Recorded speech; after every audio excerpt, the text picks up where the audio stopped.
안녕하세요. 저는 딸아이 하나 키우며 살아가고 있는 평범한 40대 주부입니다. 하나 있는 아이임에도 불구하고 막 사춘기에 접어든 아이인지라 손 갈 곳이 한두 군데가 아닌 탓에 아주 바쁘게 살고 있는 서툰 엄마이기도 하죠.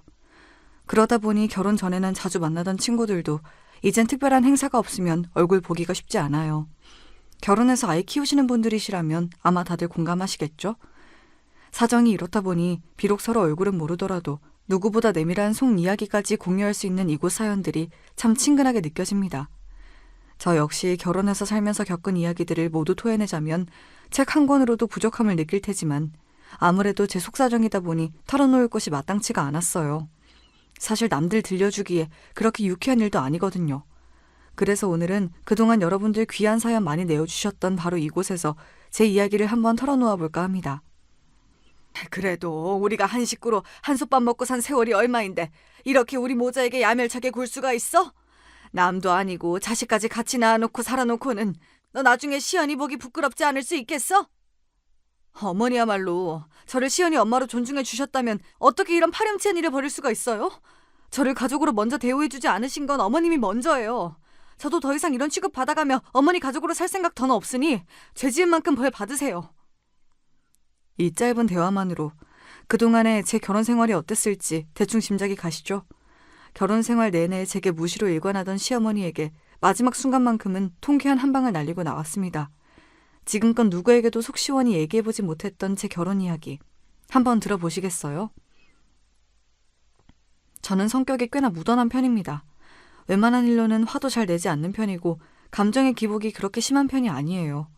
그러다 보니 남들 눈으로 보기에는 다소 사람이 둔해 보이고 무덤덤해 보일 수도 있다고 생각해요. 저를 낳아주신 부모님께서도 예외가 아니시니까요. 우리 혜연이는 내 딸이지만 참 부처님 가운데 토막이 따로 없어. 예민하면 예민한 대로 살면서 스트레스 받을 일이 많으니 어떻게 보면 차분한 우리 딸 성격이 복일 수도 있겠다.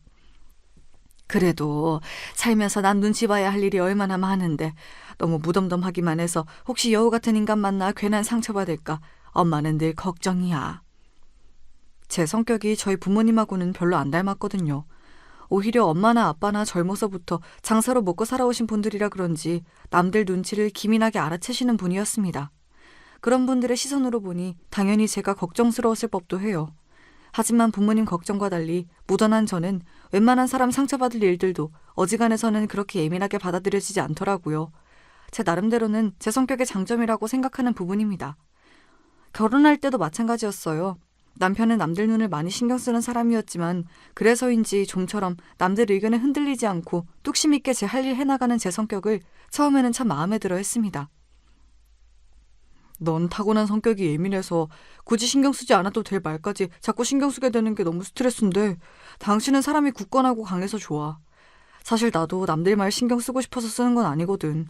이래서 성격이 팔자라고들 하나 봐.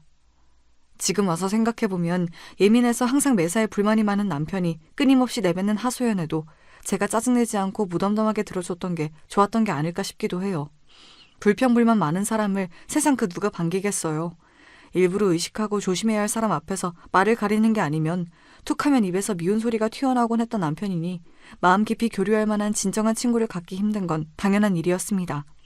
그런데 무슨 소리를 해도 그저 보살처럼 덤덤하게 들어주는 제가 나타난 거죠.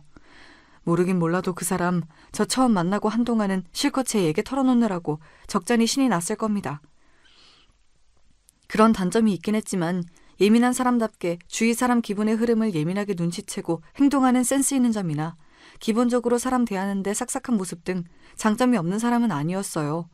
특히나 저랑은 성격이 거의 정반대에 가까웠기 때문에 남편의 그런 장점들은 제게는 없는 부분이나 마찬가지여서 그런 점들이 더 크게 다가왔던 것 같기도 합니다. 그리고 그 사람 하는 일이 영업이었어요. 별의별 사람들을 다 만나면서 생각지도 못하게 마음 상하는 일도 많고 사건 사고가 많을 만한 일을 하다 보니 저도 스트레스 받을 일이 많겠지 싶었습니다. 가뜩이나 성격도 저리 예민한데 먹고 살자고 성격에 맞지 않는 일임에도 저리 열심히 한다는 것도 그때는 성실함의 증거라고 생각했습니다. 마침 결혼 정년기이기도 했고 사람이 부족한 부분은 서로 채워가며 사는 거지 생각하며 그 사람의 청원을 받아들였습니다. 저희 부모님은 처음에 제 남편을 퍽 마음에 들어 하셨어요. 아무래도 제가 말수가 적고 성격이 좀 무뚝뚝한 편이다 보니까 반대로 첫 만남부터 제 친정 부모님께 싹싹하게 구는 남편이 예뻐 보이셨던 모양입니다.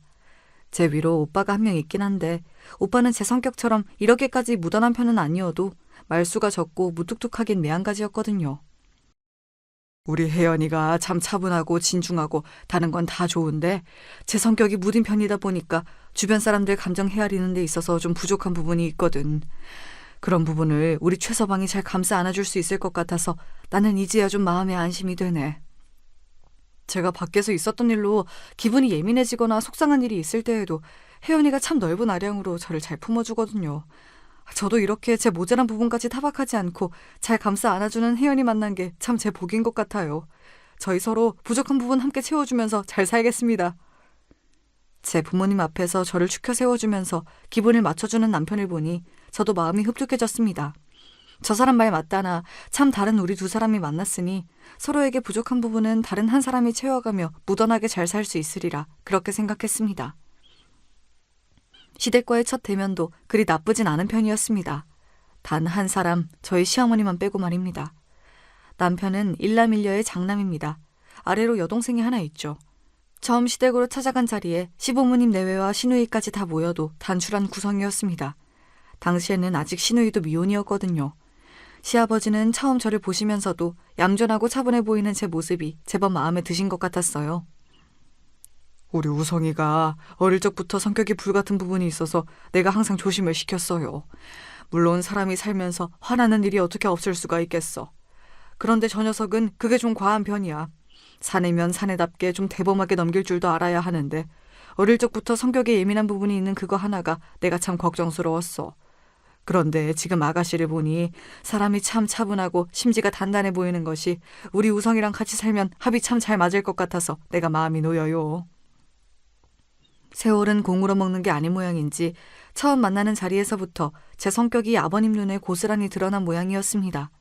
사실 아버님이 생각하신 제 성격만큼은 그대로 맞아떨어진 게 맞긴 하지만요.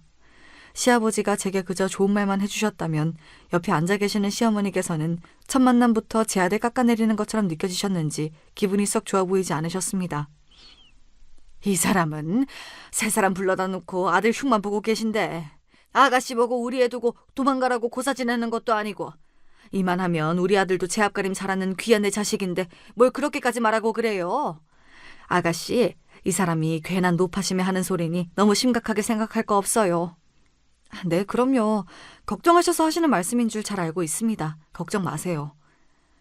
이야기를 나누다 보니 시아버지께서 남편 성격에서 걱정되는 부분을 언급하면 시어머니가 득달같이 남편 편을 들어주는 일이 여러 번 반복이 되더라고요.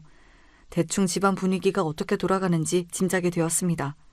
조금 신경이 쓰였던 것은 제 오빠 편을 들어주는 시어머니를 볼 때마다 시누이 표정이 안 좋아진다는 점이었습니다. 이런 일에 그리 예민한 편이 아닌 제 눈에도 그게 눈에 띌 정도면 그 당시에도 시누이가 굳이 제 어머니에 대한 반감을 숨길 생각이 없었던 게 아니었나 싶어요. 결혼을 하고 나니까 그때 시누이 표정이 왜 그렇게 안 좋았던 건지 이해가 되었습니다. 남편의 예민한 성격은 제 어머니를 꼭 빼닮은 거였어요. 시어머니는 작은 일에도 쉽게 화를 냈습니다. 저같이 좀처럼 화내지 않는 사람이 보기에는 세상에 뭐 그렇게 화날 만한 일이 저리도 많은 건지 좀 신기할 지경이었어요. 지나가다 다른 사람이 무신경하게 툭 치고 지나가도 솔직히 좀 기분은 나쁠 수 있더라도 흔히 있는 일이잖아요. 그런데 그런 일 한 번 당할 때마다 저기 저 인간이 자기를 무시했다느니 피해가려면 얼마든지 피해갈 수 있었는데 괜히 저가 만만하니까 심심풀이 삼아 툭 치고 지나갔다느니 별일도 아닌 일에 살까지 야무지게 붙여가며 화낼 이유를 찾곤 하셨어요. 가만히 보니 단순히 치고 지나갔다는 게 문제가 아니라 기저의식에 자격지심이 기본 바탕으로 깔려있는 듯한 느낌이었습니다. 언니야, 시집와서 저런 꼴을 처음 보니 아직은 그냥 신기한 모양인데 나는 정말 저런 성격 때문에 평생 치를 떨며 살아왔어요. 저런 사람이 집 밖에서 모르는 사람들한테만 저러겠어요? 같이 사는 사람은 정말 죽을 맛이에요. 부모가 됐으면 자식이 뭔가 실수를 하더라도 허물을 감싸 안아줘야 하는 거 아니에요? 설령 정말로 잘못한 게 있으면 거기에 맞게 훈육을 하면 되잖아요. 그런데 자기 심기 조금 거슬리면 너 엄마 말을 뭘로 아는 거야 부터 시작해서 자기를 무시를 하네, 니까짓 게 뭐 잘난 게 있다고 나를 괄시를 하느냐니 이게 자식한테 할 소리예요? 이성보다 감성이 앞서는 사람들의 대표적인 단점이죠.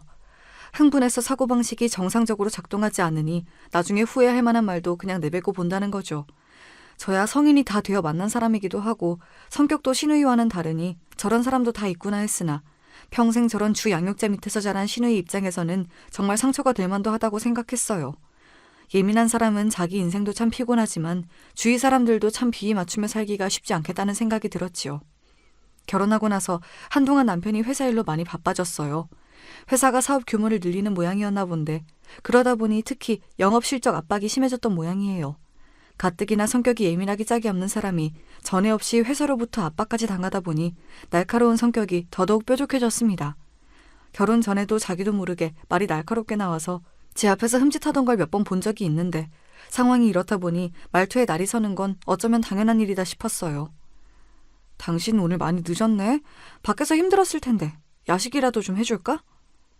지금 시간이 몇 시인데 야식 타령이야. 가뜩이나 가고 싶지도 않은 술자리 불려다니느라 속에서 구멍이 날 것 같은데 이럴 땐 좀 눈치껏 빠릿빠릿하게 굴 수 없어? 제 딴에는 고생하는 사람 챙겨주려고 한 말이었는데 대번에 남편이 버럭하더군요. 피곤하고 스트레스 받을 일이 많으니 말이 곱게 나오지 않나 보다 싶긴 했으나 그렇다고 그게 걱정해주는 사람 함부로 대해도 된다는 뜻은 아니죠. 제가 성격이 무던하고 상처를 쉽게 받지 않는 편이라고 했지 사람 간의 기본 예의 범절까지 무시당해도 된다는 뜻은 절대로 아니었으니까요. 당신 말이 좀 과하네? 밖에서 힘들었을 거라는 건 이해하지만 그럴수록 제 사람들에게는 언행을 더 조심해야지. 이번 일은 당신이 나한테 분명히 잘못한 거야. 생각 제대로 돌아오고 나서 제대로 사과해줬으면 좋겠어. 그러고는 남편이 집을 들어오든지 나가든지 그만 신경을 딱 끊어버렸습니다. 저도 곰곰이 생각을 하다 보면 제 잘못을 깨닫겠죠. 저야 그동안 제 할 일 하면서 충분히 시간을 주면 될 일이었습니다. 아니나 다를까 그래도 본인이 잘못했다는 건 알았는지 남편이 제 눈치를 어지간히도 보더라고요. 그 기민한 사람한테 처음으로 강하게 제 의사표시를 했는데 신경이 안 쓰이면 그게 더 이상할 일이었습니다. 사실 그러고 나서 제가 뭘 더 한 건 없습니다. 그저 남편을 내버려둔 게 다였어요. 그것만으로도 예민한 사람에게는 대단한 액션을 취한 것 같은 효과가 나오더라고요. 여보, 내가 며칠 전에는 말이 너무 과했지. 회사 일이 고되다는 핑계로 내가 내 감정을 제대로 조절 못한 것 같아. 당신 말대로 밖에서 힘들수록 안에서 내 사람한테는 더 잘해야 하는데 미안해. 화 풀어줄 거지? 그야말로 알아서기는 남편 모습을 보자 대충 이 사람을 어떻게 다뤄야 할지 감이 오더라고요.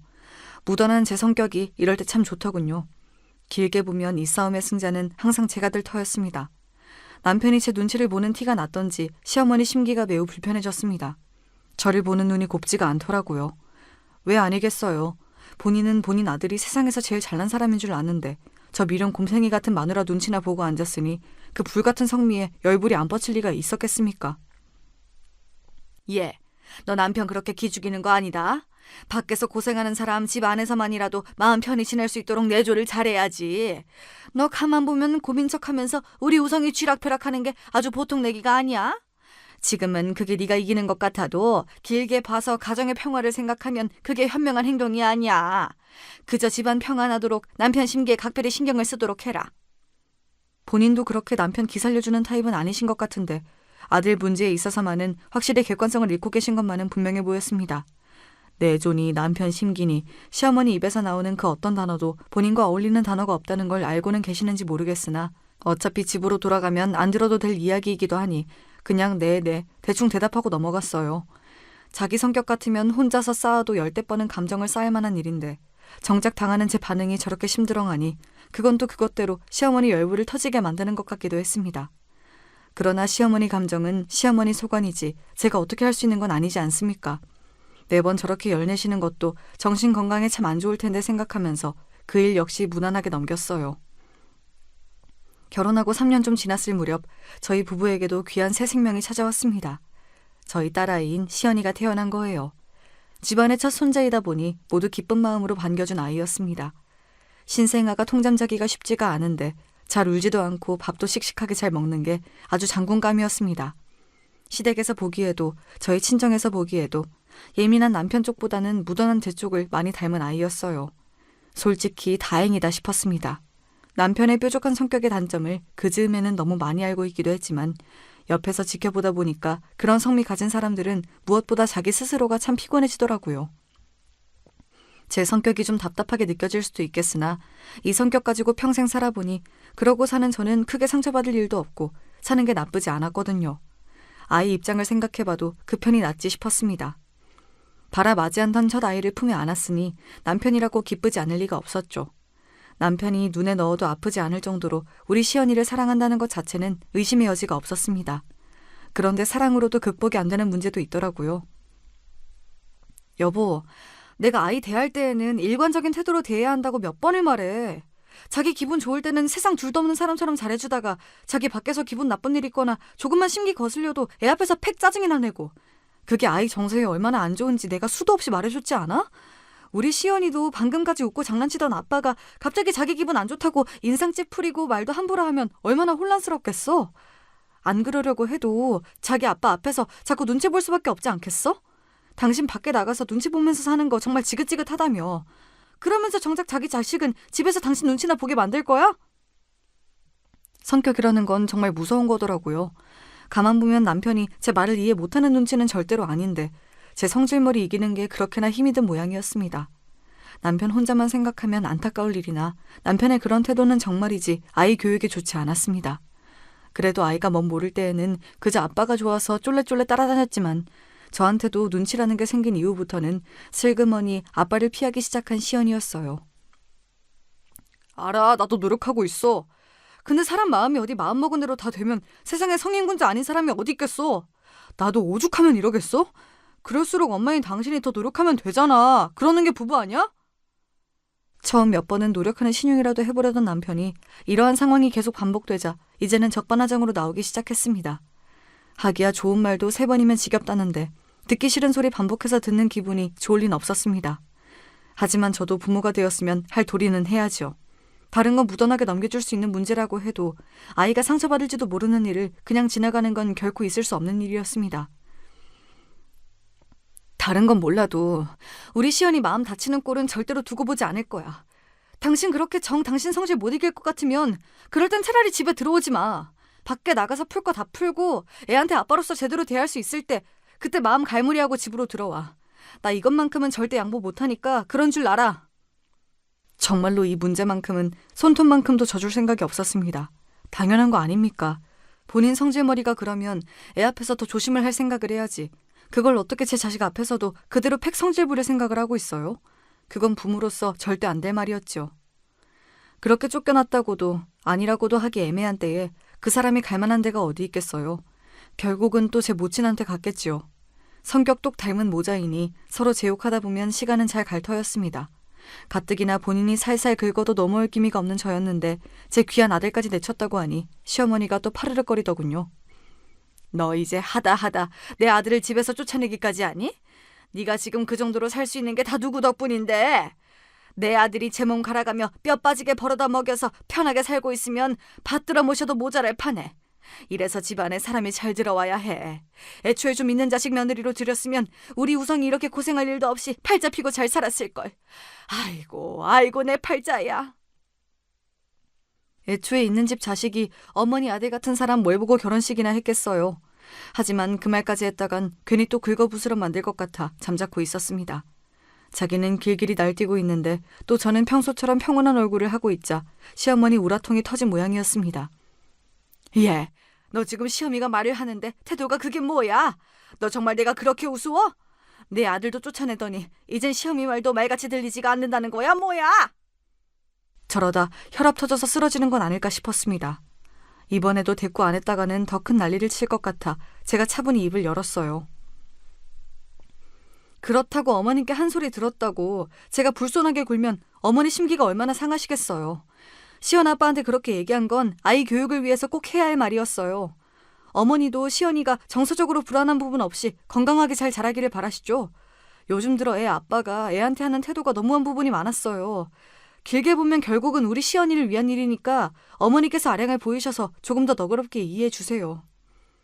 말이 설명이지 솔직히 달래는 거나 다름없었어요. 다 맞는 말인데도 또 결국 본인이 진 것처럼 느껴졌는지 다시 소리를 지르려는 시어머니를 시아버지가 막아섰습니다. 시어머니가 저렇게까지 말을 하는데도 말귀를 못 알아듣고 잡돌이를 하려고 들어? 어른이 되어서 먼저 잘못한 자식을 꾸중하진 못할 망정 그놈도 이제 애 아범까지 된 마당에 무슨 10살 어린애라도 되는 것처럼 싸고 들어. 싸고 들게. 내가 정말 며느리 보기 민망해서 내가 그놈 그 예민한 성질머리가 언젠간 일을 칠 줄 알았어. 당신도 똑바로 들어. 내 보기엔 당신도 그놈이랑 하는 짓 하나 다를 거 없어. 시아버지 호령에 그제야 시어머니가 깨갱하더라고요. 희한한 게 그래도 시아버지 말씀에는 맥을 못 추는 시어머니였어요. 하기야 그러지라도 않았다면 두 분이 진작 갈라서도 이상할 게 없긴 하죠. 제 딴엔 우리 시연이와 남편 사이가 나중에 돌이킬 수 없는 지경에 이르기 전에 아직 아이가 어릴 때 바로잡을 수 있는 부분은 바로잡고자 남편에게 쓴소리를 한 거였는데 그게 남편 심기를 거스른 모양이었습니다. 남들 보는 눈 신경 쓰는 남편답게 부인이 집에서 내친 것도 자존심이 상하는데 그걸 들은 자기 모친이 제게 한 소리 하는 것까지 아무렇지 않게 넘어간 저이니 그 성질머리에 부하가 치밀어 올랐던 모양입니다. 여보, 내가 당신한테 밖에서 감정 정리하고 들어오라는 건 그렇게 감정을 다스리고 집으로 잘 돌아와서 우리 시연이랑 잘 지내보라는 뜻이었지. 이렇게 당신 멋대로 마음대로 외박하라고 한 소리가 아니야. 이래도 불만이고 저래도 불만이면 도대체 뭘 어쩌라는 거야? 밖에서 힘든 일 있는 것도 한두 번이 아닌데 나라고 화내고 싶어서네? 이만하면 나도 할 만큼 하고 있는 건데 당신은 무슨 불만이 그렇게 많아? 비뚤어지려고 작정이라도 한 인간 같았습니다. 이래서 사람 고쳐 쓰는 게 아니라고 하는 건가 싶었어요. 무엇보다 저로서는 남편의 심리가 당최 이해가 가질 않았습니다. 그럼 앞으로도 이렇게 자기 성질 다스리기 힘들면 저랑 저희 딸 안 보고 살기라도 하겠다는 거예요, 뭐예요? 그렇게 남편이 밖으로 나도는 날들이 많아졌어요. 마음 들 곳이 없어지니 제가 갈 곳이라고는 결국 친정뿐이더라고요. 차마 친정 부모님 걱정시킬까봐 못하던 이야기를 받아주던 건 하나뿐인 오빠였습니다. 오빠, 내가 나 살기 바쁘다고 친정 문제에 너무 관심이 없었지. 자식이라고 달랑 우리 둘뿐인데 오빠한테 부모님 문제 다 밀어놓기만 하고 내가 정말 미안해. 내가 너 어떻게 사는지 모르는 것도 아닌데 별소리를 다 한다. 제 가정 이러고 사는 게 다 그런 거지. 나라고 뭐 크게 다를 것 없어. 원래도 오빠나 저나 말수가 많은 편은 아니었기 때문에 그리 살가운 남매 사이는 아니었지만 아무래도 각자 가정을 이루고 나니 더더욱 둘이서만 얘기할 기회가 없더라고요. 오빠도 저희 친정엄마 통해 대충 제 상황을 듣기야 했겠지만 제게 직접 듣는 저희 시댁 소식은 또 다르게 느껴지는 모양이었어요. 사실 남편이나 시모나 성격이 그 정도일 줄은 몰랐던 것 같았습니다. 제 이야기를 듣는 오빠 얼굴에 어느새 수심이 가득 들어찼습니다. 시연이 아빠가 보기보다 성격이 더 예민한 부분이 많은가 보다. 남자가 그러면 부인이 많이 고생스러울 텐데 네가 중간에서 새우등 터지고 있는 건 아니야? 뭐 눈치를 준다고 내가 일일이 신경 쓰는 성격도 아니고 성질 부려봤자 결국은 자기 손해지 뭐. 결혼 전에는 솔직히 이 정도인지 몰랐지만 이제 시연이도 있는 판에 이제 와서 어쩌겠어. 고칠 건 고쳐가며 살아야지 뭐. 제게는 이미 일상이 된 문제라서 그렇게 심각하게 받아들이지 않았는데 새로이 듣는 오빠 입장에서는 제 걱정이 많이 된 것 같았어요. 그래도 동북 형제라고 동생이 시집가서 고생할까봐 마음 써주는 오빠를 보니 이제 오빠도 나이를 들었구나 싶었습니다. 그 즈음에는 만날 출근하기 싫다는 말을 입에 달고 사는 남편이었습니다. 원래도 영업직을 좋아하는 편은 아니었습니다만 당장 내일이라도 회사 때려치우고 말겠다는 기세로 진저리를 치는 남편을 보면서 솔직히 좀 걱정스러웠습니다. 정 그 일이 하기 싫으면 다른 제대로 된 일자리라도 미리 구해놓던가 영업한답시고 만든 인맥들이랑 술 마시는 것 말고 딱히 다른 자기 개발을 하고 있지도 않은데 이직이 쉬울 리가 없었으니까요. 요새 같으면 다 때려치우고 장사나 하면서 살면 속이 편하겠어. 나도 이제 슬슬 나이는 먹고 가는데 언제까지 남의 밑에서 싫은 소리 들어가며 쫓아다닐 수도 없고. 장사라고 뭐 쉬워? 먹고 사는 일이야 뭐 하나 쉬운 일이 없다지만 그래도 회사에서 월급 타서 사는 게 제일 낫지. 그나마 지금은 회사라는 울타리라도 있으니까 꼬박꼬박 월급이라도 나오지. 장사는 초기 자본금도 많이 드는 데다 꼭 성공하는 보장도 없고. 나는 뭐 꿈도 못 꿔보냐? 아, 어디 돈 넣을 구멍 좀 없나? 없는 놈은 만날 없어서 돈 한 푼에 덜덜 떨면서 살고 내가 자금만 있으면 진짜 못할 일이 없는데 당신 남편이 머리 조아려가며 만나는 사장이란 놈들 알고 보면 별거 없어. 저런 놈들도 사장이랍시고 떵떵거리고 사는데 나라고 못할 게 뭐야? 저러다 진짜 헛바람 들까봐 걱정이었습니다. 남자들 사업병이 그렇게 무섭다는데 사업에 돈이 한두 푼 드는 것도 아니고 그것도 다 경력이며 아는 게 있는 사람이나 하는 거지. 평생 월급쟁이로 영업직 일밖에 해본 게 없는 사람이 요새 들어 왜 저렇게 사업 타령인지 모를 일이었어요. 물론 본인이 백날 떠들어봐야 사업할 돈이라고는 먹고 죽으려고 해도 없는 집구석이었으니 그저 저렇게 입으로 스트레스나 좀 풀고 제발 회사에서든 우리 시연이한테든 정신 좀 똑바로 차리고 살았으면 싶었죠. 요즘 들어 부쩍 회사 때려치우고 싶다는 얘기나 사업 얘기를 자주 꺼내는 남편에 대한 이야기가 나오자 오빠가 많이 걱정하더군요. 그게 그냥 말로만 끝나야 할 텐데 사업이라는 게 절대로 그렇게 쉽게 생각해서 될 일이 아닌데. 내 말이 그 말이야. 도대체 어디서 무슨 말을 듣고 저런 헛바람이 든 건지 모르겠어. 그래도 자기가 뭘 할 수 있겠어. 사업이라는 게 돈이 어마어마하게 들어간다고 하던데 우리야 그 사람 월급으로 다달이 살기도 빠듯한걸. 저러다 말겠지 뭐. 그 말에 오빠가 마른 침을 꿀꺽 삼켰습니다. 오빠가 목소리를 낮추더니 제게 얘기하더라고요. 실은 나도 최근에 아버지 일을 정리하는 거 도와드리다가 알게 된 건데 아버지께서 우리한테 물려주실 게 좀 있으신가 봐. 부모님 아직 정정하시니 조만간 무슨 일이 있지 않겠지. 하지만 네 말대로 지금이야 어디 비빌 데가 없으니 그저 말뿐이라고 해도 생각지도 못한 목돈이 너한테 생겼다는 말 들으면 어떻게 반응할지 몰라. 사람이라는 게 돈 앞에서는 어떻게 나올지 알 수가 없더라. 내가 이런 말 한다고 너무 서운하게 생각하지 말고 오빠로서 혹시나 하는 노파심에 하는 말이니까 조심은 해두는 게 좋을 것 같아서. 저희 친정 부모님이 두 분 노후 준비가 되어 있으시다는 건 알았는데 저희 남매한테까지 유산으로 돌아올 만한 재산이 있는 줄은 몰랐습니다. 얘기 들어보니 그동안 오빠도 몰랐던 것 같고요. 평범한 중산층 가정에서 자란 저희이니 당연히 그렇게 생각할 법했어요. 저희 친정 부모님도 다 키운 자식들에게 경제적으로 기대지 않으셨고 그건 저희 역시 마찬가지였거든요. 몰랐던 소식을 들어서 조금 놀라긴 했으나 오빠 말에 기분이 나쁘진 않았습니다. 그동안 제가 들은 남편과 시어머니 이야기를 종합해보면 오빠가 저런 결론을 내리는 것도 무리는 않을 테니까요. 거기다 오빠 걱정에 타당한 부분도 있었죠. 제가 부모님께 얼마나 받을 수 있을지는 알 수 없더라도 가뜩이나 회사 관두고 싶다는 말을 달고 사는데 제 주머니에 돈이라도 들어오면 과연 그 앞에서 남편이 평정심을 유지할 수 있을지 당장 저조차도 의심스러웠으니까요. 오빠와 그런 이야기를 주고받을 때까지만 하더라도 유산에 대한 이야기를 전혀 실감하지 못했어요. 친정 아버지께서 그렇게 갑작스럽게 떠나실 줄 알았더라면 아버지 얼굴 한 번이라도 더 뵈러 갔어야 하는 건데 하나뿐인 딸로서 부족함이 많았던 것 같아 가슴이 많이 아팠습니다. 정말이지 상상도 하지 못했던 비극적인 사고였습니다. 갑작스러운 아버지의 사고 소식에 온 친정 식구들이 슬픔에 잠겼으나 그래도 길게 고통받지 않으시고 일찍 편안해지신 거라고 생각하자며 미어지는 가슴을 부여잡고 애써 서로를 다독였습니다. 당연히 저희 집안의 유일한 사위이니 남편도 상주로서 함께 빈소를 지켰어요. 아버지가 그동안 쌓은 인망이 좋으셔서인지 3일장 내내 조문객이 끊이지 않아 저희 가족은 아버지를 보내드린 슬픔에 온전히 잠겨있을 여유가 없을 정도였습니다.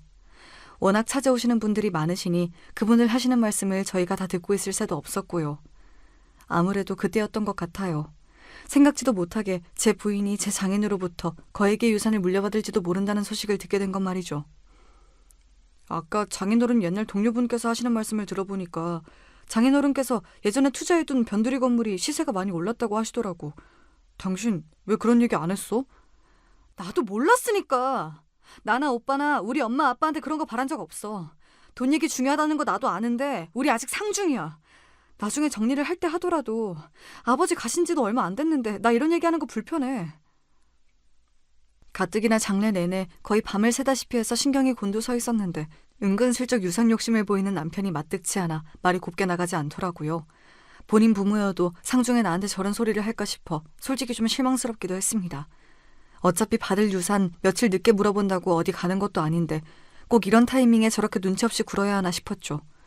평소에는 그렇게 남들 눈치를 살피면서 돈 욕심 때문에 그런 생각도 못하는 건지 아니면 할 필요도 없다고 생각하는 건지 하여튼 마음에 드는 게 하나도 없었어요. 오빠가 전에 걱정하면서 해주던 얘기도 생각나고 머릿속이 복잡해졌습니다. 그렇게 장례가 끝나고 본격적으로 유산에 관한 이야기가 나오게 되었어요. 전에 오빠한테 들었던 이야기도 있고 해서 일단 그 자리에 남편은 동석하지 않고 친정엄마와 저희 남매 둘이서 먼저 이야기를 시작했습니다. 너희 아버지 사고로 보상금이 나온 건 알고 있지? 돈이 아무 죄가 없다지만 솔직히 내가 그 돈 갖고 있고 싶지가 않구나. 나야 지금 사는 이 집도 있고 나 죽을 때까지는 모자라지 않을 만큼 그 사람이 생활비도 남겨줬고 너희한테 따로 얘기는 한 적 없는데 예전에 너희 아빠가 거래하던 사업체가 부도가 나는 바람에 현금 대신 부동산을 하나 받은 적이 있어. 그게 그 당시에는 워낙 총구석의 낡은 건물이라서 사실 돈 될 만한 건 아니었는데 우연찮게 그 주변에 리조트가 들어서게 되어서 생각지도 못하게 시세가 많이 올랐더라고. 우리가 다른 건 가진 게 없고 줄 거라고는 그거 하나뿐이라 이참에 보상금 나온 거랑 같이 너희들한테 나눠줄까 한다. 남편이 들었다던 얘기와 거의 비슷했습니다. 자식들도 모르는 이야기를 어른들끼리는 잘도 아시는구나 싶었습니다. 저희 남매가 그동안 부모님 재산이 관심이 없어도 너무 없기도 했고요.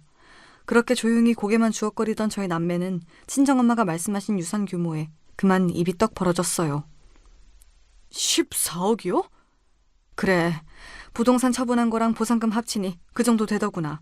상속세며 세금 다 뗀 금액이 그만큼이니까 너희 둘이 각각 7억 정도라고 생각하면 된다. 복잡한 건 너희 아버지 생전에 함께 처리를 했으니 니들이 달리 신경 쓸 건 없고. 예상보다 금액이 너무 컸습니다. 태어나서 구경도 해본 적 없는 큰 돈이었어요. 저희 부모님한테 그만한 돈이 있다고 생각도 해본 적이 없어서 정말 놀랐습니다. 그건 오빠도 마찬가지였어요. 돈이야 많으면 많을수록 좋은 거지만 아버지가 갑작스레 가시게 되어 받은 돈이라 생각하자 명구스럽기도 했습니다. 친정집을 나서면서도 아직도 정신을 못 차리고 있는데 오빠가 대뜸 제 어깨를 부여잡았습니다. 혜연아, 오빠가 했던 말 기억하고 있지? 대본에 무슨 뜻인지 알아들었어요. 오빠의 걱정이 현실이 되었으니 제게 당부의 말을 하는 것도 무리가 아니었습니다. 저는 마른 침을 꿀꺽 삼키고는 오빠에게 다부지게 고개를 끄덕였습니다. 그러고 며칠 고민을 하긴 했습니다만 그렇다고 언제까지 남편한테 아버지 유산 얘기를 하지 않을 수만은 없었습니다. 제 눈치만 살피고 있긴 했지만 은근히 유산에 대한 이야기에 이미 관심이 쏠려있던 남편이었어요. 모르면 모를까 자기도 들은 게 있는데 제가 아무 말 않고 있으니 저도 어지간히 속이 탔을 겁니다. 아버지 유산 말인데 우리도 몰랐는데 아버지 앞으로 되어 있던 건물을 처분하셨나 봐. 그게 값을 잘 받아서 생각보다 받을 게 많은 것 같고. 얼마나 되는데? 오빠랑 똑같이 나눠서 7억 정도 된대. 7억? 남편 눈이 튀어나오는 줄 알았습니다. 왜 아니겠어요. 7억이 한두 푼도 아니고 생각지도 못했던 거에게 남편 눈이 번들거리는 것이 불안했습니다. 하지만 남편이랑 계속 같이 살지 않을 것 같으면 몰라도 앞으로 쭉 같이 살 거면 말을 하는 게 맞긴 했어요. 제가 반대 입장이라도 남편이 유산에 대한 얘기를 안 하면 괘씸하게 느껴졌을 테니 아버지 유산에 대해 말한 것 자체는 잘못이라고 생각하진 않습니다. 제가 유산에 대한 말을 한 지 겨우 하루밖에 지나지 않았는데 시어머니가 저희 집으로 찾아오셨어요. 어찌나 사이 좋은 모자인지 곳에 그 얘기를 미주알 고주알 다 털어놓은 모양이었습니다. 너 그렇게 큰 돈이 생겼다면서 어떻게 나한테 한마디도 안 할 수가 있니? 이게 어디 보통 일이니? 당연히 집안 어르신들한테 말씀을 드려야지. 제 아버지가 저 주신 돈인데 제가 그걸 왜 시모한테 보고해야 합니까? 두 모자가 무슨 말을 했는지 정확하게는 알 수 없어도 결코 좋은 방향이 아닐 거라는 것 정도는 그간의 행태로 충분히 알 수 있었어요. 아니나 다를까 시어머니가 대뜸 그러더군요. 그게 적은 돈도 아니고 그런 돈은 가만히 놀리는 거 아니다. 내가 그동안은 굴릴 만한 돈이 없어서 얘기를 안 했는데 실은 내 지인 통해서 아주 좋은 투자처가 하나 생겼거든. 그게 끼워주기만 하면 수익률은 무조건 보장되어 있는 건데 내가 먹고 죽으려고 해도 거기 넣을 돈이 없어서 잠도 안 왔더랬어. 그런데 이렇게 다시 없을 기회가 오다니 우리가 돈복이 아주 없는 건 아닌가 보다. 저희 아버지 유산인데 왜 우리 돈복이 되는 건지 모를 일이었습니다. 평소에 그렇게 마음에 안 차는 며느리 남처럼 대하시더니 뽑아먹을 게 생기니 제 돈이 당연히 당신 돈인 것처럼 말하는 것도 못마땅했죠. 그런 쪽으로는 생각을 안 해봐서요. 그리고 세상에 무조건적으로 수익률이 보장된 투자처라는 게 어디 있겠어요. 다들 자기 사업에는 그런 식으로 얘기하겠죠. 얘가 뭘 몰라도 이렇게 몰라? 그 돈 그냥 은행에 처박아두면 물가 오르는 만큼 손해인 거야. 그래, 어머니 지인분 나도 아는 분인데 그분이 돈 관련해서는 정말 확실한 분이셔. 절대 당신 원금 손해보는 일 없을 테니까 믿고 맡겨도 돼. 고양이한테 생선을 맡기지 저들 모자를 어찌 믿고 돈을 맡기라는 건지 참 기가 찼습니다. 하지만 제 입장에서도 반드시 확인하고 넘어가야 할 부분이 있었죠. 저한테도 저희 아버지께서 물려주신 귀한 돈이에요. 당연히 제 의사가 제일 중요한 거 아니에요? 해주신 말씀은 생각은 해볼게요. 그렇게 두 모자 피말리는 며칠의 시간이 더 지났어요. 그 사이에도 그 둘에게 얼마나 들볶였는지 모릅니다. 이런 천금 같은 기회 날릴 거라며 윽박지르다 거의 애원을 하다 아주 난리도 아니었죠. 결국 저는 단단히 단서를 달고 돈을 빌려주기로 했습니다. 하도 말씀을 하시니 일단 빌려드리긴 하는데 저로서도 결코 쉬운 일이 아니라서요. 세금 문제도 있고 이런 일일수록 깔끔해야 하니 공증도 해주셔야 해요. 아시겠어요? 그럼 당연히 해줘야지. 두 모자가 눈이 벌개져서 달려드는 걸 보면서 진심으로 추하다는 생각이 들었습니다. 제 돈이 자기들 것이 된 것도 아닌데 모자가 신이 나서 시댁으로 쫓아가더군요. 이제는 당연하게 제 마누라와 자식 둔 집이 아니라 시댁에 들락거리는 남편이었습니다. 그렇게 송금을 하고 다음날 시댁으로 찾아갔습니다. 약속하신 공증 받으러 왔어요. 서류 준비해 주신다고 하셨죠? 당연한 요구를 하는 저를 보는 시어머니 표정이 가소로웠습니다. 어제까지 제 돈 빌리겠다며 비굴하게 굽신거리는 모습은 온데간데 없었죠. 순진한 년, 공증은 무슨, 내 주머니에 들어왔으면 내 돈이지.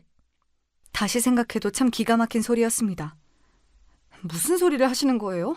우리 아버지가 저 주신 유산인데 그게 어떻게 어머니 돈이 돼요? 말 같지 않은 소리 말고 하기로 한 공증이나 하세요. 당신 그게 시어머니한테 무슨 말버릇이야? 어른 무서운 줄을 모르고? 니놈이야말로 남의 돈 무서운 줄 모르고 이게 뭐하는 짓이야? 너 시어머니한테 부끄럽지도 않아? 내가 너 그렇게 내 아들 가르치려 드는 꼴 그동안 얼마나 보기 싫었는 줄 알아? 이제 너한테는 더 볼 일 없으니까 더는 내 아들 기죽이지 말고 그만 이혼해. 뭐 저딴 인간이 다 있습니까? 바로 전날 저한테서 제 아버지 유산을 몽땅 뜯어놓고는 다음날 이혼 통보를 해요? 저게 사람 새끼입니까? 제 어미 뒤에서 의기양양한 표정을 짓고 있는 남편놈 머리털을 몽땅 뽑아버리고 싶었습니다. 그래, 나도 이런 거지 같은 사기꾼 집안 것들이랑 더러워서 못 살겠다. 잘 됐네. 시연이는 우리가 잘 키울 테니 너는 이혼 도장이나 얼른 찍으렴. 시연이를 댁들이 왜 키워? 당신네들은 곧 감옥 갈 텐데. 제가 두 모자를 한 건 약 올리며 내뱉자 둘 표정이 멍청해지더군요. 저는 시어미 면상에 준비해온 서류를 집어 던졌습니다. 시무와 남편놈이 피고로 기재된 사기죄 고소장이었습니다. 내가 이걸 쓰면서도 설마 했는데 설마 니들이 이렇게나 사람 새끼가 아닐 거라고는 미처 생각을 못했구나. 제가 오빠한테 들은 소리가 있는데 아무 생각 없이 저것들한테 돈을 내줬겠어요. 좋은 투자처가 있다며 돈 빌려달랄 때부터 공증 약속을 받아내기까지 모든 대화는 이미 녹음되어 있었습니다. 저것들이 제 돈을 떼먹으려는 정황은 확실했지만 실질적인 금전적 피해가 없으면 사기죄 입증이 안 된다고 하더라고요. 그런데 제가 시모 계좌로 돈을 입금한 기록이 있으니 이제 명백하게 사기죄가 성립된 거였죠. 제게 돈 뜯어내겠다고 두 모자가 난리를 치는 며칠간 저도 만반의 준비를 하느라 꽤 바빴거든요. 내가 거지 같은 너희 모자 뭘 믿고 그 거금을 주겠어. 이 쓰레기 같은 것들. 도대체 무식도 정도 것이지. 내가 녹음을 안 했다 치더라도 그 큰 돈이 오간 기록이 있는데 판검사들이 바본 줄 알아? 당연히 나한테 돌려줘야 할 돈이라고 하겠지. 니들 주제에 구경도 못할 큰 돈 있다고 하니까 눈이 횟가닥해서 똥오줌도 못 가린 모양인데 제 자식, 제 손자 키워주는 사람 뒤통수를 쳐도 이따위로 쳐? 그것도 아버지 비명에 가신 지 며칠이나 됐다고. 니들이 그러고도 사람 새끼야? 내가 이것들 버르장머리를 고치고 말 테니까 감방에서 아주 비참하게 한번 살아봐. 그제야 일이 잘못 돌아가도 단단히 잘못 돌아가는구나 싶었던지 남편놈이 다짜고짜 무릎을 꿇고 제 바지가랑이를 부여잡았습니다. 여보, 내가 잠깐 돌았나 봐. 나는 엄마가 목돈 벌 기회가 있다고 하길래 우리 시연이랑 당신 생각해서 그런 거였어. 씨알도 안 먹힐 소리에 놈싸대기를 있는 힘껏 내리쳤습니다. 우리 아빠 유산 다 빼먹고 이혼하란 네 어미 소리에 팔짱이나 끼고 있던 놈이 어디서 입에 침도 안 바르고 거짓말이야. 너 같은 사기꾼 새끼랑 절대 우리 시연이 같이 못 끼워. 너 그간 아비노릇 제대로 안 한 거, 밖으로 나돌면서 양육 의무라고는 쥐똥도 이행 안 한 거 다 이혼 사유니까 네 놈이 그리 원하는 대로 유책 배우자로 걸고 소송해 주마. 그거 아니더라도 전과자 사기꾼 아비한테 친권이고 양육권이고 꿈도 못 꾸겠지만 네 놈 면접 교섭권도 다 박탈될 테니 우리 모녀 앞에 나타날 생각 마. 여보, 잘못했어, 여보. 감옥이라니. 겨우 하루 통장에 돈 넣어놓은 건데 감옥은 무슨 감옥이야. 난 감옥 못 가. 어디 판사 앞에서도 그렇게 씨부려 보시던가. 더러운 인연 먼저 끊어주겠다니 내 속이 다 시원하다. 말년에 아주 좋은 꼴 보시겠네. 제가 아무리 부처님 가운데 토막이라도 제 친정아버지 목숨까지 포함된 유산까지 가로채서 저를 기만하려던 범죄자까지 용서해줄 수 있는 등신은 아니었습니다. 이미 제 아버지 교통사고 사망금을 눈독 들였던 그 시점에서 남편에 대한 기대치는 모조리 사라졌으니까요. 그런 인간을 아비로 두느니 차라리 아빠 없이 키우는 게 우리 시연이 미래를 생각해도 맞는 일이었어요. 사기 피해 금액이 7억 원이나 되었으니 두 사람 죄질이 결코 가볍지 않았습니다. 우리나라 경제사범 형량이 높은 편이 아니라서 초범인 두 사람이 정말로 감옥살이를 하진 않았으나 둘 다 꽤 오랜 시간 구치소에서 고생해야 했어요. 물론 전 시무에게 돈을 송금하자마자 동결 신청을 했기에 7억은 고스란히 돌려받을 수 있었습니다. 그 둘이 구치소에서 모진 고초를 겪는 동안 이혼 소송도 전적으로 제게 유리한 방향으로 마무리되었습니다. 당연히 시연이 친권과 양육권도 제게 돌아왔습니다. 말할 것도 없이 전 남편과 전 시무의 면접 교섭권은 박탈되었어요. 뒤늦게 제 부인과 아들 만행을 듣게 된 전 시아버지가 눈물로 제게 읍소했으나 제 마음을 돌릴 순 없었습니다. 그저 가끔 우리 딸 얼굴 보여드리는 게 제가 베풀 수 있는 최대한의 인정이었어요. 뒤늦게 소식을 전해들은 시누이 또한 경악했으나 그 둘에 대한 동정심은 찾아볼 수 없더군요. 솔직히 놀랍지도 않네요. 언니가 고생 많았어요. 이제 그런 거지 같은 인간들이랑 엮이지 말고 언니도 언니 인생 살아요. 그렇게 오래 구치소 신세를 졌는데 전과가 없다 한들 그 두 사람 남은 인생이 평탄할 리가 없었습니다. 전 남편은 직장에서 해고되었습니다. 그렇게 다니기 싫다고 연부를 외던 직장인이 뭐 잘된 일이네요. 전 시무야 더했죠. 아줌마들이 얼마나 소문에 민감한데 구치소 신세까지 진 노인네를 저들 사이에 끼워주겠어요. 집 밖에서 얼굴도 들고 다니지 못하니 집구석에 처박혀 폐인처럼 산다는 소식은 전해 들었습니다. 제게 경고를 하면서도 설마 동생이 이렇게 참담한 일까지 겪게 될 줄은 몰랐던지 잘못한 거 하나 없는 저희 친정오빠가 제 얼굴을 못 보더라고요. 오빠 아니면 정말 험한 일을 당할 뻔했다며 그저 고맙다고 서로를 다독여 주었어요.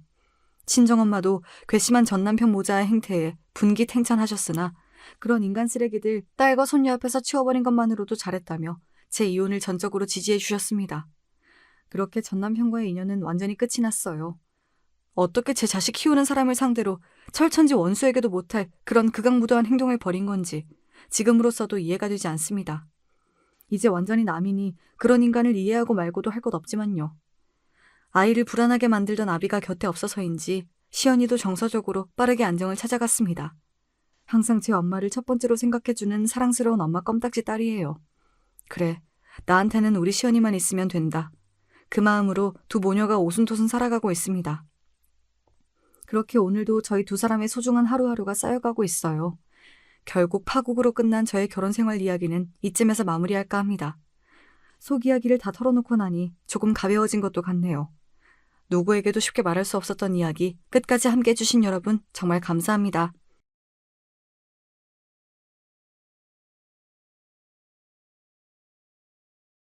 안녕하세요. 하루 종일 날씨가 흐릿한 날 경기도 모처에서 제 이야기를 사연으로 보내보고자 컴퓨터 자판을 두드려 봅니다.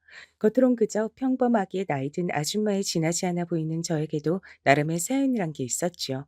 어쩌다가 남편하고 인연이다 결혼까지 하게 됐고 저는 당시 20대 중반의 나이에 집안 형편도 어렵고 가방 끈도 짧고 배운 기술이 있는 것도 아니었으니 주변에서 온통 적절한 때에 시집 잘 갔다는 소리만 들었습니다.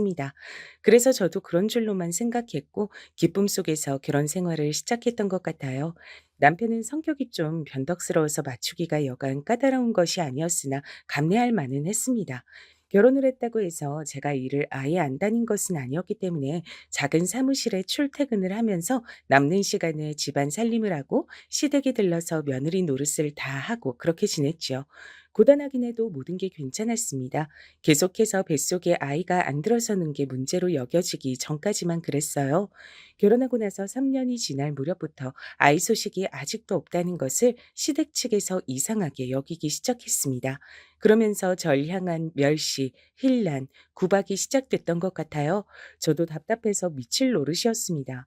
제발 뱃속에 아이가 찾아왔으면 한다고 매일 밤마다 빌었지만 한 번도 소식이 없었어요. 당시에 제가 느끼기에 남들은 결혼 3년째 아직 아이가 없는 경우는 생겼다가 유산한 경우밖에 없던데 전 그런 것조차 없었으니 이루 말할 수 없이 속상했습니다. 누구보다 당사자인 제가 가장 속상했지만 시댁 식구들은 절 향해 아이도 못 갖는 주제에 끈질기게 며느리 자리만 지키면서 버텨대든 철면피라고 그렇게 부르며 손가락질을 했습니다. 여보, 남들은 별로 어렵지 않게 갖는 게 이세 같던데 왜 우리 부부한텐 아직도 소식이 없을까요? 글쎄, 삼신 할망구가 우리 집을 못 찾아오나 보네. 길치가 따로 없어. 하지만 그런 상황 가운데 초조해하며 하루하루 피가 말라가는 건 저뿐인 듯 했습니다. 남편은 강 건너 불구경을 하듯 항상 태도를 그렇게 굴었죠. 제가 시댁 식구들에게 구박을 심하게 받는 것도 남편은 알았지만 그건 역시 남일 보듯이 굴었습니다. 그렇기나 부부간에 유대감이 없는 남자였는데 전 그런 것도 당시에 고려하지 못하고 그저 제가 떨어지지 않기 위해선 꼭 붙잡아야 할 유일한 생명줄인 것 마냥 남편을 그렇게 여겼던 것 같아요. 남편에게 하소연을 하면서도 정작 따지진 못하고 시댁 식구들 앞에서 할 말 한 번 제대로 해본 적 없고 그런 시간만 보내다가 결혼 5년을 채웠습니다. 도저히 안 되겠다. 하등 쓸모없는 걸 언제까지 참아주고 기다려줘야 돼? 우리 아들 곁에서 이젠 떨어져라. 어머님, 그 말씀은 이혼을 하라는 건가요? 어떻게 저한테 이러실 수가 있으세요? 그간 제가 얼마나 군소리 한 번 안 하고 어머님 말씀 따르면서 별별 종노릇까지 다 했는데 그걸 뻔히 아시면서 어떻게 이러세요? 종노릇이라니? 너 어디 가서 말 조심해. 누가 보면 내가 며느리 잡아먹는 시어머니인 줄 알겠다. 나같이 인내심 좋고 생각 깊은 사람이 또 어디 있다고. 그런 황당한 오해받는 건 상상만 해도 억울해. 어휴, 넌 그냥 입이나 꼭 다물고 우리 아들하고 이혼해. 나도 귀한 아들한테 이혼 딱지 붙여주기 싫은 엄마인데 네가 애 하나 못 가지는 몸이니 뭘 어쩌겠어. 그간 똥 밟았다 생각하고 이제라도 우리 아들한테 옳은 짝을 붙여다 줘야지. 하여간 넌 쓸데없는 소리 하고 다니지 말고 입 꼭 닫고 이혼만 해주면 돼. 어려운 거 아니잖니? 결혼하고 5년 동안 아이 소식이 없었을 때 시어머니로부터 그런 소리를 들었습니다. 이혼하고 몸만 달랑 나가달란 통보였죠. 남편의 재혼에 걸림돌이 되면 안 되니까 이혼하면서 입을 가만히 닥치고 꺼져달란 요구까지 함께였습니다. 그런 걸 요구할 거라면 적어도 대가는 있어야 했던 거 아닐까요? 제가 얼마나 우스운 존재로 비춰졌으면 10원 한 장 내미는 법이 없었을까요? 그간 눈칫밥을 지독하게 먹어오면서 어떻게든 버티고 살려고 했던 저의 부단한 모든 노력들이 사실은 아무 의미도 없는 것이었다는 판결문이 내려진 것 같아서 너무 비참했습니다. 시어머니께서 말씀하시길 남편도 이미 저와 이혼하는 것에 긍정적으로 동의를 했다고 하셨어요. 거기까지 듣고 나자 견딜 수가 없어진 전 극심한 스트레스 때문이었는지 복통을 호소하며 쓰러졌습니다. 전 병원에서 눈을 떴고 의외의 사실을 알게 됐어요. 의사의 말에 귀를 의심했죠. 네? 뭐라고요? 제가 임신을 한 상태라고요? 검사를 해보니까 임신 상태였을 뿐더러 무려 13주나 되어 있었어요. 그런데 배가 전혀 안 나와서 제가 눈치를 못 챘던 겁니다. 아이고 참나. 임신 소식을 이렇게 요란하게 알리는 며느리 얘긴 내가 듣도 보도 못했는데 넌 참 유난이다. 시어머니께선 민망함을 털어내시려는 듯 연신 제 옆에서 손 부채질을 하며 말씀을 하셨습니다. 남편은 구석에서 자고 있었어요. 살짝 코까지 골면서 팔자 한번 좋아 보였죠. 다른 환자들과 같이 쓰던 다인용 병실이었기 때문에 저는 남편의 그런 모습이 창피하고 민망하였으나 시어머니께선 기특한 우리 아들을 바라보는 눈빛으로 흐뭇해 하셨죠. 어머님, 그러면 이제 이혼 얘긴 없어진 건가요? 제가 임신을 했잖아요. 그 그래야지. 너도 참 내가 하도 오래도록 손주 탄생을 기다리다가 목이 빠지게 돼서 섭섭하고 답답한 마음에 한 소리를 한 것 좀 가지고 혼자 진지해져서 왜 그러니? 이혼이란 게 어디 쉬운 일이야? 그냥 한 번 해본 소리나 마찬가지였어. 네? 저는 충격받아서 쓰러지기까지 했는데 자칫 잘못했으면 뱃속의 아이도 잃을 뻔한 복통이었는데 어머님께선 그냥 해본 소리였다고요? 그러길래 누가 그렇게 심약하래? 그래가지고선 애 낳기나 하겠어? 뱃속 아이가 무사히 태어나나 안 태어나나 내가 그것도 가만 두고 봐야겠구나. 그리고 이왕이면 꼭 나한테 손자를 안겨줬으면 한다. 손녀 말고 손자. 알았지? 시어머니께선 짜증을 내시며 나가버리셨죠. 그리고 이튿날 제가 태어날 때까지 와보지 않으셨습니다. 와서 하는 것 없이 자기나 하던 남편은 정작 제가 태어날 때 일이 바쁘다면서 와주질 않았네요. 그래도 저는 뱃속에 아이가 있어서 더 이상 외롭다는 생각은 들지 않았어요. 생명이 제 안에서 자리를 잡았다는 것 자체로도 놀라운 기적이더라고요. 아직 얼굴을 보지도 못했는데 벌써부터 든든했고 의지가 됐습니다. 이 세상 유일무이한 제 분신이 저의 뱃속에 들어있다는 게 믿어지지 않았고 너무 늦게 알아차려서 미안한 마음뿐이었어요. 몇 주 후 검진차 찾아간 병원에선 뱃속 아이의 성별을 넌지시 알려줬습니다. 우회적인 표현이었지만 바로 알아들을 수 있었지요. "어때? 오늘은 성별 구분이 된다고 하든 다녀온 병원에선 뭐래? 아들이래? 아들이라고 하지?" "아, 그게요. 어머님 병원에서 말하길 리본이 어울릴 것 같다고 그렇게 알려주더라고요." "뭐라고? 리본? 그렇다면 뭐야? 딸년이란 소리야? 머리에 리본 꽂고 다니는 건 딸년들이나 하는 거잖아. 손자 말고 손녀? 에라이!" "그래도 똑같이 어머님 손주예요. 너무 그렇게 실망하시면 뱃속에서 어머님 손주가 듣고 슬퍼할 거예요." "그런 우라질 같은 소린 때려치우렴. 나 실망시키고 싶지 않았음. 네가 아들을 임신했어야지. 그토록 오래 기다렸다가 아이를 품었으면서 기껏해야 딸년이어서 되겠어? 너도 참 너다." 시어머니 앞에서 더 아무 말도 못하고 입을 힘주어 닫고 주먹을 꽉 쥔 채로 돌아서야만 했던 게 당시의 제 모습이었죠. 시어머니만 떠올리면 머리가 아프다 못해서 터질 것만 같았습니다. 가슴은 뻐근하고 쓰라리고 갑갑했지요. 소위 화병이라고 불리는 것이었어요. 저는 화병을 시어머니 때문에 걸렸습니다. 임신한 몸으로 화병까지 앓자니 정말 죽은 맛이었는데 남편이란 놈은 일말에 도움도 안 됐어요. 저를 버티게 한 건 단지 부풀어 오르는 배 안에 든 소중한 생명이었습니다. 출산하면서도 저는 하마터면 죽을 뻔했어요. 출혈량이 엄청났다고 하더라고요. 출산 직후부터 의식이 날아갔다가 꼬박 사흘 만에 눈을 떴습니다. 사람이 죽다 살아났는데도 안 죽을 줄 알았다, 살았음 됐지 정도의 반응이나 보이던 시댁 식구들과 남편, 그 누구도 저를 위해 눈물 한 방울 흘려주지 않았더라고요.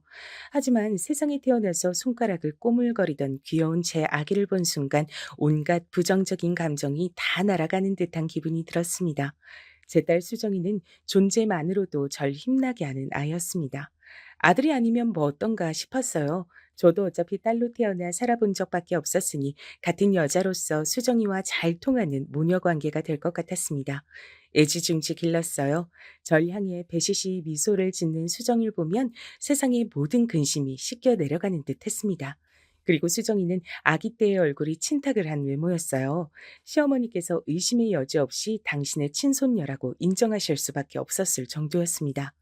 얼굴이 시댁 식구들과 완전히 똑같은 계열이었거든요. 그 덕분에 시어머니께선 농담으로라도 수정이가 당신의 친손녀가 아닐지도 모른다는 가설을 제기하지 못하셨습니다. 이래서 시도둑은 못한다는 말이 나왔나 보더라고요. 얼굴은 신기할 정도로 친탁을 했지만 그 외에는 전부 그렇지 않았어요. 수정이는 그 어느 쪽도 닮지 않았고 자기만의 독자적인 성향을 구축해가는 아이였습니다.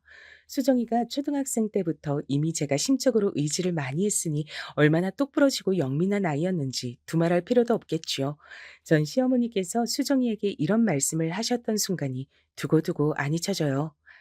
"예, 수정아. 넌 동생 안 갖고 싶으니? 남동생이 있으면 좋을 것 같지? 할미 생각은 그런데 우리 수정이 남동생 안 갖고 싶을까?" 제 쪽을 힐끗 눈짓하면서 그러셨어요. 제가 둘째를, 그러니까 아들을 못 낳고 있다는 것을 비난하시고 눈치를 주고 싶으셔서 시어머니께서 그렇게 구시는 것이었는데 여느 때처럼 저는 화병으로 타들어가는 속만 붙잡으며 애써 외면을 했건만 수정이는 똘망똘망한 눈빛과 목소리로 이렇게 대답을 하더군요. "안 가지고 싶어요." 수정이 얘가 왜 이럴까? 넌 그러면 평생 동생이 안 생기고 너 혼자여도 괜찮단 소리야? "네. 동생 없어도 괜찮아요. 할머니는 안 괜찮으신 거예요?" "이 할민 당연히 안 괜찮지. 수정아, 집안에 원래 딸만 있으면 안 되는 법이야. 아들도 있어야지. 너 혼자 이렇게 외동딸로 계속 자라면 우리 집안은 어떡하라고. 우리 집안의 대가 끊길 수도 있어. 되는 남자가 있는 법인데 그니까 얼른 아들이 생겨야 좋은 거다.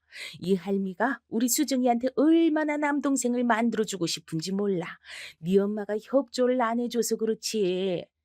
할머니, 그러면 할머니가 낳으세요. 우리 엄마한테 남동생 낳으라고 하지 마시고 할머니가 낳으시면 되잖아요. 수업 시간에 선생님이 그랬는데 원래 필요하다고 직접 말을 한 사람이 행동하고 실천을 해야 맞는 거래요.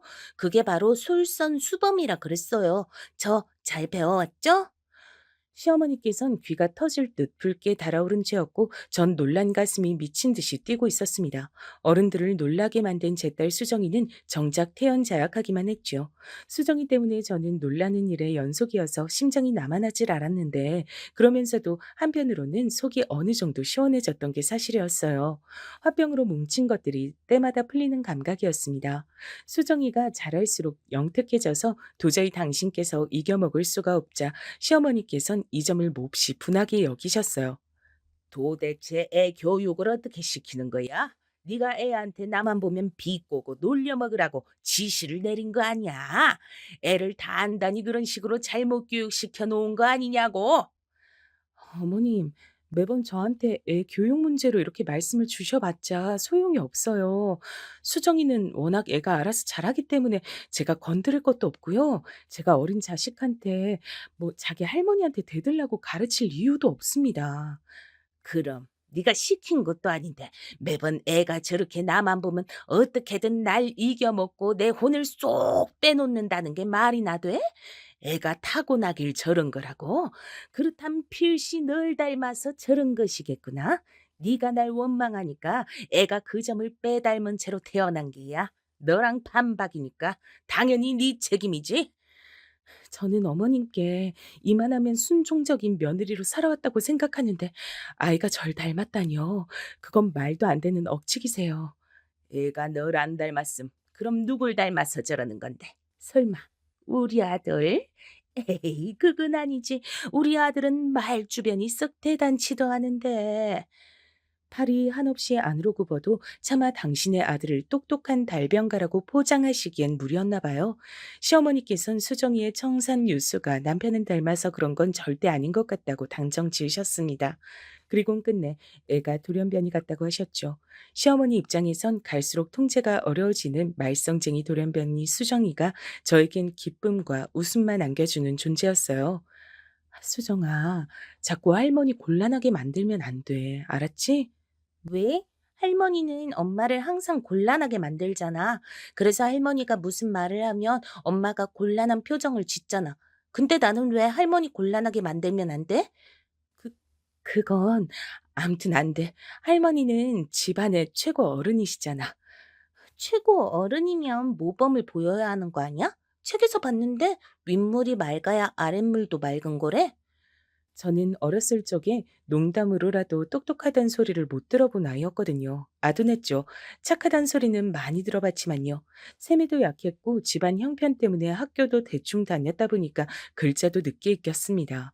그랬던 저였기에 제가 낳은 딸이지만 너무나도 신기했어요. 이런 영특하다 못해 발칙하게 느껴지는 생명체를 제가 낳았다는 게 믿어지질 않았답니다. 그런 생각으로 멍해진 저의 얼굴을 똑바로 바라보며 수정이가 쐐기를 박았었죠. 아무래도 할머니 맑은 물이 아니고 썩은 물인 것 같아. 그 소리를 듣는데 저도 모르게 웃음이 막 나왔습니다. 소리를 내서 크게 웃어버렸어요. 일방적으로 시달리며 분명한 가불관계 속에 을로지내며 그렇게 보내온 지난 시간들을 제 딸 수정이가 후련하게 보상해주는 것만 같았습니다. 답답한 자기 엄마를 대신해서 수정이는 언제든 앞으로 나서는 아이였습니다.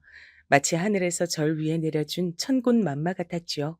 멋대가리, 인정머리 하나 없을지라도 남편이랍시고 옆에 착실히 끼고 살았건만 그런 저의 헌신에게 배신을 선사하고서 남편이 바람을 피웠을 적에도 수정이는 철저히 제 편이었습니다. 수정이가 아니었다면 전 억울해서 화병이 폭발하고 말았을 거예요. 남편이 바람을 부인하면서 되려 저를 몰아갔었거든요. 립스틱 자국에 이어서 여자 향수 냄새를 묻혀오더니 이번엔 와이셔츠 안에 웬 여자 머리카락이에요? 여보, 바람 아니라면서요. 아무리 정신을 빼고 살아도 다른 여자랑 붙어먹을 만큼 막장은 아니라면서요. 스스로 그랬잖아요. 처자식 두고 바람을 피울 정도로 최악의 인간은 아니라고. 직접 그런 소리 해놓고서 어떻게 이런 추잡한 증거를 떡하니 묻혀와요? 내가 그렇게 우스운 바보 천치로 보여요? 당신 요즘 갱년기인지 뭐 그런 거야? 나이가 들수록 왜 이렇게 사람이 예민해지고 포악해지고 눈에 뵈는 게 없는 것처럼 굴어? 난 대체 왜 셔츠 안에 그런 긴 머리카락이 들어갔는지 모르겠고 난 결백하니까 그렇게나 혼자서 날 바람 피운 놈으로 몰아가고 싶어서 망상하고 싶다면 어디 마음껏 해봐. 그런다고 해서 내 결백함이 사라지는 건 아니니까. 당신은 혼자 망상 실컷 하면 돼. 그런 거 참다가 정신병원 가는 것보단 낫지. 안 그래? 정신병원? 여보, 어떻게 바람을 피운 사람의 입에서 망상이란 소리가 나올 수 있어요? 나한테 조금도 미안하지도 않나 봐. 당신이 그러고도 자식을 둔 애아빠라고 할 수 있어? 의부증 환자가 따로 없네. 제발 정신 좀 차려. 슬슬 당신의 이런 의심 지겹다 못해서 짜증이 나려는 참이니까 홧김에 정신병원에 넣어버리는 수가 있어. 저는 남편이 그렇게 나오니까 덜컥 겁이 나서 무서워졌어요. 꼼짝을 못했죠. 제 친정은 힘이 없었고 전 항상 덜 아픈 손가락 취급받는 자식이었기 때문에 그 어떤 원조나 비호도 받아본 일이 없었습니다. 궁지에 몰리는 이런 순간에 도움이나 조언을 청할 곳도 없었어요. 그러나 그때 나서준 것이 바로 제 딸 수정이었습니다. 아빠, 그렇게 발뺌하셔도 소용없어요. 사실 엄마하고 저 이미 다 알고 있어요. 아빠가 상습적으로 바람 피우신 거. 왜냐면 엄마가 심부름센터에 일을 맡겨서 아빠 뒷조사에 들어갔었거든요. 그래서 진작에 다 알고 있었어요. 증거도 더 가지고 있었고요. 뭐라고? 심부름센터? 내 뒷조사? 네 엄마처럼 간이 콩알 만한 여자가 설마니 진짜로? 수정이의 거짓말에 제가 깜짝 놀라고 있는데 남편은 더 놀라서 뒤집어지려고 하더군요. 그때 눈이 마주친 수정이가 저한테 얼른 윙크를 보내왔습니다. 그래서 전 그런 게 아니라는 말도 못하고 우물쭈물하고 있었어요. 그런데 남편이 다 이실직고를 한 겁니다. 오라, 그래. 진작 알고 있었단 거지? 그래 놓고서 일부러 날 가만히 지켜본 거야? 내 입으로 실토하길 기다리면서? 맞아. 당신이 아는 그대로야. 그 여자들하고 내가 돌아가면서 3년 넘게 바람 피웠어. 근데 진지한 감정인 것도 아니었지만 당신은 이런 것 하나도 이해를 못 해줘? 어디서 여자가 건방지게 심부름센터 같은 걸 이용할 생각을 해? 3년 넘게 바람을? 한 명도 아니고 여럿하고? 예상은 했지만 훨씬 더 추잡한 사람이었구나. 나 이제 어떻게 당신 얼굴 보면서 한 집에서 살아야 하는지 모르겠네요. 그게 무슨 소리야? 진작에 다 알고 있었단 거 아니었어? 왜 지금 한 것처럼 충격을 받아? 설마 수정이 네가 말을 지어낸 거였어? 이런 괘씸한 것? 실토를 한 남편은 그제서야 함정에 빠졌던 걸 눈치챘지만 수정인 꼼꼼하게 녹음까지 해낸 뒤였죠. 걸핏하면 남편에게 성격이 이상하다느니 의부증 환자 같다느니 이런 소리를 들어온 제 속이 다 후련해지는 순간이었어요. 저는 왜 여태까지 이런 기발한 방법 하나를 떠올리지 못하고 제초도 못했을까 싶어 솔직히 말하자면 제 딸 수정이 앞에서 민망하고 면목이 없기도 했습니다. 우리 수정이 덕분에 속 시원하게 진상을 알게 됐네. 고마워. 우리 딸이 아니었으면 엄마는 또 억울했을 거야. 엄마, 이번엔 이혼할 거지? 뭐? 이혼? 글쎄, 우리 수정이 아직 대학도 안 갔는데 어떻게 엄마가 이혼 생각을 할 수 있겠어. 그건 나중에 한번 생각해 볼게. 나중에? 언제? 엄마 다 늙고 나서? 그럼 무슨 소용인데? 엄마, 자식 위해서 참고 사는 거, 그거 자식 위하는 거 아니야. 엄마가 안 행복한데 그 모습 보면서 자식이 어떻게 행복할 수가 있겠어? 맨날 할머니는 엄마 욕하고 깔보고 아빠는 엄마 무시하고 이게 정상이야? 그런데도 엄만 속 시원히 대꾸 한마디 못하고 꾹 참으면서 사는 거, 그렇게 사는 거 맞는 거냐고. 난 싫어. 엄마가 하루라도 빨리 자유롭게 살았으면 좋겠어. 나도 아르바이트 열심히 하면 되니까 나 키운다고 돈 들어갈 걱정 너무 하지 말고 그냥 엄마 편한 대로 하면 안 돼? 수정이가 작정하고 제 앞에서 이혼 얘기를 꺼냈을 때 전 주책스럽게도 눈물이 흘렸습니다. 전 그토록 나약한 엄마였어요. 딸이 꺼낸 이혼 이야기 앞에서 울기나 하다니. 이렇듯 엄마 자격이 없는 제가 수정이처럼 영민한 아이의 엄마여도 되는 것인가 싶었습니다. 하지만 수정이가 절 위한 천군만마란 생각을 머릿속에 떠올리면서 전 솔직하게 마음이 이끄는 대로 말을 꺼냈죠. 수정아, 엄마가 사실은 어떻게 해야 좋은 길인지 모르겠어. 나 자신을 위한 결정을 해본 적이 없었고, 상황이 닥치는 대로 늘 그렇게만 살아왔기 때문에 내가 주체적으로 어떤 큰 결정을 내린다는 게 너무 낯설고 또 겁이 나기도 해. 이혼 때문에 네 할머니랑 갈등을 빚을 생각만 해도 심장이 막 떨려서 무섭고 그래. 엄마 참 못났지. 아니야, 엄마. 그렇게 생각하지 마. 내 눈엔 세상에서 제일 멋지고 위대한 사람이 바로 엄마야. 내가 옆에서 꼭 붙어서 우리 엄마 지켜줄 테니까 엄만 걱정하지 마셔. 알겠지? 눈물로 고개를 끄덕인 저는 이튿날 남편에게 이혼을 통보했습니다. 사실 그 직전까지만 해도 정말 이혼까지 가야 하나 말아야 하나 고민을 했는데 형식적인 부부고 전 남편이 단지 제 남편이고 제 아이의 아빠라서 이 가정에 매달려 살아왔을 뿐이지 제 가슴이 남편을 사랑하고 있지 않다는 걸 깨닫자 더 망설이긴 싫더라고요. 남편은 제 예상을 뒤엎고 흔쾌히 이혼에 동의를 해주었습니다. 그 이유가 황당하긴 했죠. 어디 나 없이도 잘 사는지 두고 보자. 분명 후회하겠지. 그런 소리를 자신 있게 뱉더군요. 덕분에 이혼할 수 있었네요. 불과 며칠도 안 지나서 후회로 몸부림친 건 제가 아니라 그쪽이었습니다. 내가 잘못했어. 먼저 이혼하자고 한 게 괘씸해서 홧김에 응했는데 내 본심은 그게 아니었어. 이혼할 생각은 추호도 없었다고. 우리 다시 합치자. 나 이제 바람도 안 필게. 집안일도 도울게. 수정이한테도 신경 좀 쓰고 그럴게. 어? 이미 떠나간 버스에다가 손을 그렇게 흔들어봤자 뭘 하겠나요. 버스는 이미 다른 정류장으로 갔어요. 저를 찾아와서 용서를 비는 전 남편의 모습을 보며 저는 묘한 승리감을 맛봤죠. 수정이가 아니었다면 평생 못 느껴봤을 기분이었습니다. 저란 여자가 설마 전 남편 앞에서 말을 그렇게 초연하게 뱉으며 거절을 할 수 있을 거라곤 그 이전엔 상상도 못 해본 바였어요. 심장이 막 떨렸으나 기분만은 상쾌했네요. 구질구질하게 매달리던 전 남편은 그렇게 떨쳐냈는데 관건은 전 시어머니였습니다. 건방지게 우리 아들한테 먼저 이혼장을 날렸길래 객기를 부리나 했더니 그게 아니라 진짜로 진심이었어? 수정이하고 둘이 살겠다고 얻은 이 원룸 꼬라지를 보니까 너무 가짜나서 말문이 막힐 지경이구나. 저희 둘이 짧게 살기엔 더없이 괜찮은 곳이에요. 그건 네 생각이지. 수정이가 이제 내일 모레면 성인인데 이딴 코딱지만한 데서 사는 게 말이나 되니? 구질구질한 네 수준에 맞춰 네가 자식도 끌어내리는구나. 처음부터 너는 수준이 영 아니었지.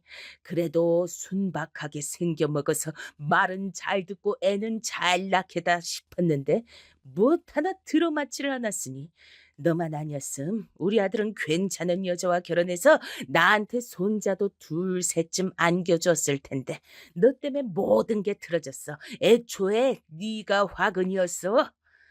말씀을 이어갈수록 분에 차셨던 건지 시어머니께선 화가 나서 몸을 떠시더니 제 뺨을 때리셨어요. 몸에 새겨진 시어머니에 대한 공포로 전 굳어버렸고 한 번 더 제 뺨을 때리시는데도 방어하지 못했죠. 두 번째로 맞은 제가 방바닥에 주저앉자 시어머니께선 그대로 제 머리채를 잡고 흔드시며 소리를 지르셨어요. 전 무서워서 몸을 떨며 이리저리 휘둘리고 있었습니다. 그리고 바로 그때 수정이가 집으로 왔던 거예요. 시어머니께선 깜짝 놀라서 멈추셨고 제가 슬쩍 뜬 눈으로 본 광경은 수정이가 거침없이 다가와서 시어머니의 뺨을 후려치는 것이었습니다. 수정아, 네가 어떻게 이 할미의 뺨을... 내가 분명히 경고하는데 한 번만 더 우리 엄마 때리면 내가 진짜 당신 가만 안 둘 거야. 그리고 나 당신 손녀 아니야. 난 그냥 우리 엄마 딸이야. 그러니까 나한테 아는 척 하지 마세요. 충격에 빠진 시어머니께서 힘없이 돌아가던 그 뒷모습은 평생 잊혀지지 않을 장면이었습니다. 전 수정이를 끌어안고 고맙고 미안하고 속상해서 그날 펑펑 울었죠. 제가 아무래도 제 인생의 구원자를 직접 낳은 것 같다는 생각밖엔 들지 않았던 것 같아요. 공부도 잘했던 제 딸 수정이는 대학도 혼자서 갔습니다. 제가 돈을 대주지 않았는데도 장학금을 받고 입학을 했어요. 그 정도로 대견하고 대단했어요. 저도 엄마로서 딸에게 도움을 받기만 할 게 아니라 뭔가를 해주고 싶은데 수정이가 도무지 그럴 기회를 안 내어주더라고요. 이혼하고 7년 만에 좋은 감정으로 만나는 상대가 생겼을 때도 수정이가 적극적으로 밀어줘서 제가 용기를 낼 수 있었습니다. 재혼 목적도 아니고 그냥 서로 의지할 친구가 생긴 좋은 거잖아. 엄마, 난 굳이 망설일 이유가 없다고 봐. 수정이가 그렇듯 편하게 말을 해주지 않았다면 저는 좋은 상대를 놓쳤을 거예요. 저희 모녀를 아는 사람들은 입을 모아서 말했습니다. 딸이 최고라고, 딸을 정말 잘 키웠다고요.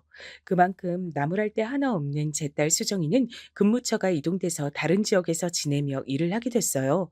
매일 밤마다 저에게 잘 자라는 인사를 남기던 수정이었기에 늘 이어진 기분으로 쓸쓸하지 않게 지냈습니다. 얼른 이쪽으로 돌아오라는 말이나 제가 그쪽으로 가겠다는 말을 설득 할 순 없었어요. 수정이에게 결혼을 생각하는 남자친구가 생겼기 때문입니다. 전에도 잠깐 알던 사이였는데 당시엔 흐지부지 됐다가 이번에 정식으로 만나게 된 거라 서로에 대한 확신이 있다 그랬습니다. 수정이가 일하던 그 지역은 남자친구의 고향이기도 했습니다. 자기 예비 시댁이 그쪽에 있으니까 수정이는 그곳에 의지를 많이 하면서 지내게 됐어요. 이미 자연스럽게 결혼 얘기가 오간 지 오래였고요. 보통 똑부러지는 딸이 아니었기 때문에 전 수정이가 마음먹은 결혼이라면 무조건 찬성이었습니다. 제가 못난 엄마라서 수정이에게 외가 친척이란 인맥을 만들어주지 못했고 친가는 애초에 글러먹은 곳이었으니 이제 자기 예비 시댁이 생겨 무척 다행이라 생각했어요. 가족이란 울타리가 인생을 살다 보면 정말로 중요하게 작용을 하잖아요. 그러니까 수정이에게도 그런 것이 튼튼하게 생겼단 것이 반가웠습니다. 그때까지만 해도 그렇게 믿었죠. 튼튼한 울타리라고요. 제가 수정이 책임지고 평생 행복하게 만들어주겠습니다. 믿고 맡겨주십시오. 제 앞에서 그렇게 외치던 예비 사위의 모습도 든든해 보였습니다. 아주 듬직한 사내였어요. 20대 중반까지 운동선수였다가 부상을 당해서 그만뒀다고 하더라고요. 체격이 무척 좋았고 얼굴을 웃는 인상이었습니다. 결혼에 대해 이런저런 대화를 자주 나눈다고 하는 두 사람, 그리고 자기 예비 시댁과 이미 좋은 사이로 잘 지내고 있는 수정이의 모습, 이런 것들이 저를 딱히 걱정할 것 없이 마음을 놓게 만들었습니다. 워낙 알아서 잘하는 제 딸 수정이가 어련히 알아서 잘 진행할까 싶었네요. 전 그저 수정이가 하자는 대로만 따르면 될 거라고 생각하며 지냈어요. 그러다 슬슬 상견례 날짜부터 일단 잡자는 얘기가 들려왔고요. 그때 일이 발생했던 겁니다. 수정아, 이번 주말에 올라와. 엄마가 장조림 해줄게. 웬 장조림? 엄마, 나 그거 싫어. 예전에 할머니가 장조림 국물 팍팍 졸이라고 하면서 엄마 등짝 때렸던 거 생각난단 말이야. 어머, 그랬어? 우리 딸은 기억력도 좋아. 그리고 그런 걸 아직도 마음에 담아두고 있어? 엄만 진작에 다 털어버렸는데. 난 우리 엄마 괴롭게 한 것들은 하나도 안 빼먹고 다 기억해. 내가 두고두고 이를 갈며 살 테니까 우리 엄마 편하게 다 털어버려도 괜찮아. 아, 엄마, 나 이제 전화 끊어야겠다. 왜? 우리 딸이 벌써 잠들 시간은 아닌데 이제 씻으러 들어가려고? 아니, 그게 아니라 대석이 오빠가 간만에 운동하던 얘 친구들 만나서 술 한잔 한다 그랬거든? 근데 내가 너무 보고 싶어졌나 봐. 집으로 들어가기 아쉽다고 나 보러 온다 그러더니 지금쯤 거의 도착했을 것 같아. 앞에 내려가 보려고. 난 대석이 오빠랑 시간 보내다가 잘 테니까 엄마도 좋은 꿈 꾸셔. 이번 주말에 올라갈게. 수정이가 예비 사위와 알콩달콩 잘 지내는 모습에 저절로 흐뭇한 미소를 지으며 전화를 끊었을 때까지만 해도 몰랐어요. 상상도 못했습니다. 그 통화가 끝나고 불과 몇 분 후 참담한 일이 벌어질 줄 알았다면 전 수정이에게 절대 집 앞에 나가보지 말라 그랬을 겁니다. 전화를 끊는 일도 없었을 거예요. 제 딸 수정이는 결혼을 약속한 남자가 술에 취해 운전대를 잡은 차에 치였습니다. 억울하고 허무하고 기가 막히고 정말 이걸 어떻게 표현해야 할지 모를 끔찍한 사고였습니다. 예비 사위가 수정이가 사는 건물 앞에 쌓여 있던 구조물을 들이박았고 그 구조물이 하필이면 수정이 쪽으로 무너졌습니다. 불쌍한 제 딸 수정이는 양다리가 구조물에 깔려 크게 다쳤어요. 주말에 수정이가 올라올 줄 알았는데 설마 제가 내려가서 병원의 중환자실에 누워있는 수정이를 볼 줄은 몰랐습니다. 수정아, 아, 안 돼. 우리 딸 운동하는 걸 좋아해서 신발을 몇 켤레씩 사서 모으던 너였는데 네가 절망에 빠져서 못 일어날까 봐 난 그게 무섭다. 수정아, 불쌍한 우리 딸 어떡하면 좋아?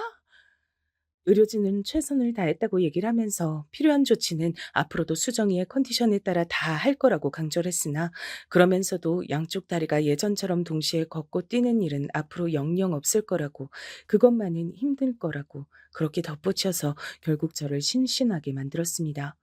수정이는 성격만큼이나 움직이는 것도 활동적인 아이였어요.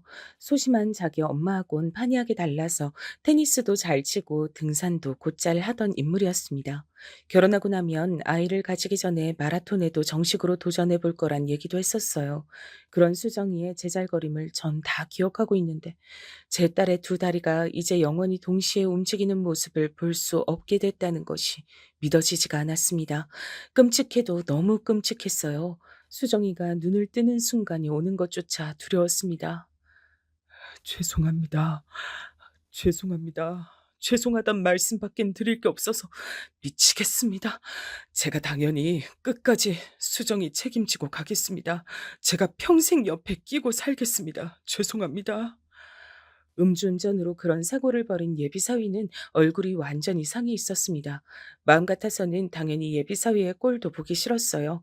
멱살을 잡아 흔들고 수정이의 다리를 돌려놓으라고 하고 싶었습니다. 하지만 수정이에게 선택을 맡겨야 할 것 같아 꾹 참았습니다. 다 무슨 소용인가 싶기도 했고요. 간신히 눈을 뜬 수정이는 자기 다리 상태부터 면밀히 파악에 들어가더군요. 그리고 두 번 다신 이전처럼 지낼 수 없다는 사실을 인지했습니다. 저는 그렇게 허망한 눈빛으로 우는 수정이의 모습을 본 일이 없었습니다. 수정이는 병실의 천장만 바라보며 하염없이 울었어요. 그런 수정이의 옆에서 저도 울고 있었습니다. 그리고 저는 예비 사위가 수정이를 평생 책임지고 안고 가겠다는 입장을 밝혀왔다는 것도 상세히 알려줬죠. 예비 사위는 죄책감이 너무 고통스러워서 차마 병원에 발도 못 들이겠다고 하면서 수정이를 보러 오지 않은 상태였습니다. 수정이가 의식을 되찾았고 컨디션도 올라오고 있으니 예비사위가 이제 방문을 할 때가 됐다고 그렇게 생각을 하던 참이었어요. 수정이의 예비시댁, 그러니까 저에겐 예비 사돈댁 사람들이 오더니 미친 소리를 늘어놨습니다. 죄송합니다. 수정이 너무나도 영특하고 좋은 아이예요. 저희도 잘 알아요. 하지만 자식 새끼가 우선입니다. 이런 결혼으로 우리 아들 발목을 잡게 할 순 없어요. 결혼은 없던 일로 했음 합니다. 저기, 이보세요. 제 딸은 한쪽 발목이 으스러졌는데 발목을 잡지 말란 소리를 어떻게 하시나요, 지금? 제가 옳게 들은 건지 헷갈릴 지경이네요. 설마 이렇게나 양심 없는 집안이라고는 생각하지 않겠습니다.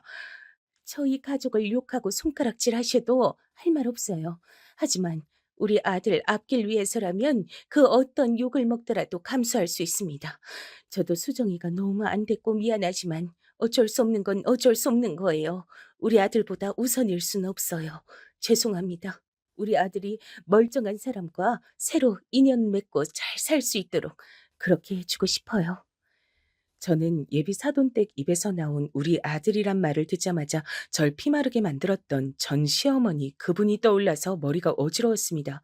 역겨운 기분이 들어서 당장이라도 헛구역질을 하고 싶은 걸 꾹 참고 간신히 입을 열었어요. 우리 불쌍한 수정이, 제 딸, 그쪽 잘난 아들께서 술 처먹고 운전만 하지 않았어도 이런 일 당하지 않았을 거예요. 그런 억울한 사고로 한쪽 다리는 완전히 제 기능을 상실하게 된 지 이제 2주일도 채 안 지났습니다. 그런데 제 앞에 와서 어떻게 그런 소리를 하세요? 사람이라면 그러시면 안 되죠. 그럴 순 없는 거죠.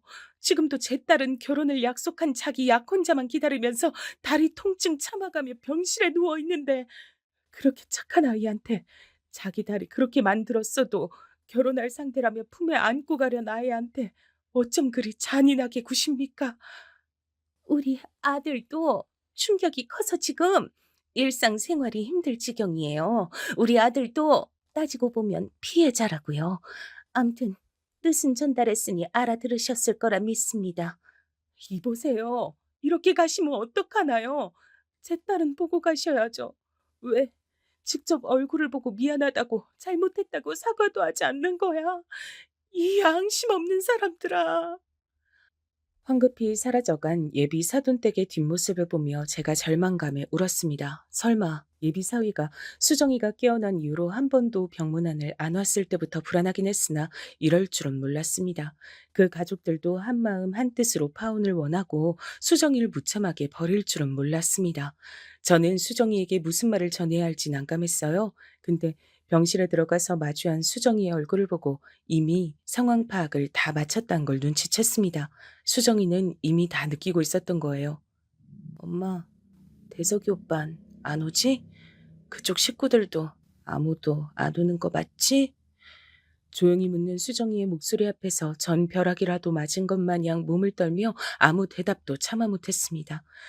그것으로 충분히 답이 됐는지 수정이는 공허하게 눈물을 흘릴 뿐이었어요. 충격을 받은 모습에 제 가슴이 찢어졌습니다. 자기 예비 시댁이라 생각해서 수정이가 그 집에 자주 연락을 하고 과일도 사가고 빵도 사가고 이런저런 얘기를 다 나누고 재산 얘기도 하고 그랬다는데 이미 며느리라 다름 없었는데 어떻게 이런 잔인한 배신을 당한단 말입니까? 사고의 원흉이 그쪽에 있음에도 다리가 불편한 며느리는 맞기 싫다는 그 집안 사람들의 이기심이 한없이 역겹게 느껴졌습니다. 치사하고 비겁한 예비 사위는 얼굴도 비추지 않았어요. 바로 그 점이 늘 당당하고 자신감이 넘쳤던 수정이의 고개를 떨구도록 만든 것 같았습니다. 결혼을 바라보던 남자에게서 설마 그렇게까지 외면을 받을 줄은 몰랐던 거예요. 아픈 다리를 붙잡고 눈물을 흘리는 수정이의 모습을 보며 전 결심했습니다. 엄마가 되어가지고서 늘 딸에게 받기만 해왔는데 이제야 제가 진정으로 나설 때인 듯 싶었어요. 제가 나서서 제 딸 수정이를 위해 행동할 때였습니다. 수정아, 이제 그만 울자. 네 눈물이 아까워, 응? 나도 울기 싫어. 근데 눈물이 나오는 걸 어떡해. 내 자신이 너무 바보 같아. 평생 나만 위할 것처럼 떠들었던 그놈의 가식적인 주둥이를 확 찢어버리고 싶은데 그럴 수가 없잖아. 그럴 힘이 없잖아. 이대로 당하고 버려져야 한다는 게 분하고 억울해서 눈물이 나와. 내가 멍청해서 잘못된 사랑을 했나 봐. 엄마한테도 너무 미안해. 너는 잘못 없어. 잘못은 그쪽에서 한 거야. 수정아, 조금만 기다려. 엄마가 반드시 복수해 줄게. 제품에 안겨 엉엉 웃는 동안 수정이는 제 말이 진담인지 몰랐습니다. 하지만 전 이튿날 곧장 실행에 들어갔어요. 예전에 수정이가 제 전 남편을 향해서 심부름 센터란 걸 운운했던 때가 기억났습니다. 그래서 사람들을 고용하기로 했어요. 바람잡이 역할 해줄 사람들이 필요한데 이런 것도 해줄 수 있나요? 술자리를 좋아하는 어떤 남자 곁에 가서 부추기는 게 중요한 일이에요. 보수는 원하시는 만큼 맞춰드리겠습니다. 제 하나뿐인 딸의 복수예요. 꼭 성공해야 합니다. 사랑하는 사람을 위해서 움직일 때는 아무 망설임도 뒤따르지 않는다는 걸 전 깨달았습니다. 제가 원하는 상황을 유도하고 만들어줄 인력들을 구하는 동안 전 복수심에 불타올랐을 뿐 조금도 그만둬야겠다는 생각이 들지 않았거든요. 예비사위는 수정이에게 너무 미안해서 병문안도 못 오겠고 얼굴도 못 붙이겠다고 하더니 자기 가족들 뒤로 숨어서 파혼을 통보하고 친구들을 만나고 멀쩡히 일도 다니고 심지어 술자리도 가지면서 너무나도 잘 지내고 있었습니다. 그 근황에 헛웃음부터 났죠. 수정이는 다리 통증 때문에 잠도 제대로 못 자고 있는데 그리고 그보다 더한 마음의 통증으로 힘들어하고 있는데 가해자만 행복한 세상이 참으로 부조리하다 느꼈습니다. 직접 나서지 않으면 처단이 안 되겠더군요. 술자리를 워낙 좋아하는 예비사위의 성격을 이용해 바람잡이들을 고용했어요. 일부러 예비사위에게 비싼 술을 한턱 쏘는 것처럼 상황을 만들었습니다. 예비사위는 난데없이 옆 테이블 사람들이 자기한테 비싼 양주를 쏘니까 이게 웬 떡이고 행운이냐 싶어서 앞뒤 가리지 않고 신나게 마셔댔고요. 비싼 양주는 도수도 높았습니다. 술에 기분 좋게 취한 예비사위는 술자리에서 이런 소리도 떠들었다고 해요. 나 때문에 창창한 앞길 박살이 난 어느 불쌍한 여자를 위해 건배. 내가 한 여자의 인생을 나락으로 떨어뜨린 진짜 상남자 중에 상남자라 이겁니다. 진짜 백이 남자라면 여자 인생 망쳐놓은 걸 훈장으로 생각하고 어깨에 힘 주면서 살아야죠. 전달받은 녹음본으로 그 소리도 들었는데 피가 거꾸로 솟더군요. 그래서 더욱 후회가 되지 않았어요. 제가 고용한 바람잡이들이 예비사위에게 새벽에 아무도 안 다녀서 레이스 애호가들이 종종 모여서 단거리 운전 시합을 하는 길이 있는데 거기에 가보자고 말을 해댔어요. 강심장을 가진 부잣집 남자들만 가지고 있는 취미란 얘기를 듣자마자 예비사위가 홀린 듯 따라갔다고 합니다. 거기서 유혹에 안 넘어갔으면 예비사위는 스스로를 지킬 수 있었겠죠. 하지만 술에 잔뜩 취한 상태인데도 그런 도로에서 외제차를 몰아볼 수 있다고 하자 바로 넘어가서 또 운전대를 잡았어요. 예비사위는 애초에 상습적으로 음주운전을 하던 놈이었던 겁니다. 아무런 죄의식이 없었어요. 이야, 옛날에 단종돼서 보기 힘들어진 기종인데 오늘 만난 형님들 덕분에 몰아보게 돼서 영광입니다. 제가 저기 도로 끝까지 한번 몰아봐도 되죠? 예비 사위는 신이 나서 그 차를 타고 엑셀을 밟았습니다. 하지만 그 차는 옛날 외제차를 흉내내려고 겉만 꾸며낸 것이었고 결함도 많았습니다. 술에 취해 광란의 질주를 하던 예비 사위는 아무도 없는 도로에서 차가 헛돌자마자 당황했고 대처도 하지 못한 채 사고를 당했어요. 팔다리는 멀쩡했으나 뇌 쪽을 다쳐 영영 초등학교 저학년 정도의 지능을 가지고 살게 됐습니다. 그쪽이 우리 아들 저주한 거 아니에요? 그래서 우리 아들이 지금 이렇게 된 거 아니냐고. 예비 사돈댁이 달려와서 저에게 울부짖었을 때 전 시치미를 뚝 떼며 속으로만 차가운 통쾌함을 느꼈습니다. 그때는 제 딸 수정이가 사고를 당했던 날로부터 이미 9개월여가 지난 시점이었어요. 많이 힘들어했던 수정이는 조금씩 다시 삶의 의지를 키워가고 있었습니다. 그러다가 예비 사위의 소식을 접하고 나서 깜짝 놀랐던 거죠. 뭐? 엄마, 그거 진짜야? 그놈이 술 먹고 운전했다가 사고를 당해서 지능이 낮아졌다고? 그럼 그 가족들이 평생 수발들며 살아야겠네? 음, 그렇게 됐다고 하더라. 혹시 엄마가 날 위해 복수해 준 거야?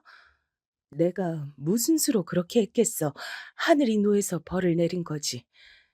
그럼 내가 그놈이 그렇게 돼서 속으로 기뻐한 걸 두고 죄책감을 가질 필요 없는 거지? 엄마, 나 그냥 후련해 해도 되는 걸까? 제 딸 수정이는 똑똑한 아이였어요. 그래서 제 손을 꼭 붙잡는 손길에 실린 힘을 보고 제가 예비 사위의 사고와 연관이 있음을 수정이가 진작 눈치챘다는 걸 저 또한 느꼈습니다. 하지만 아무 말도 않고 웃었죠. 작업 비용으로 적잖은 돈이 쓰였지만 조금도 후회되진 않았어요.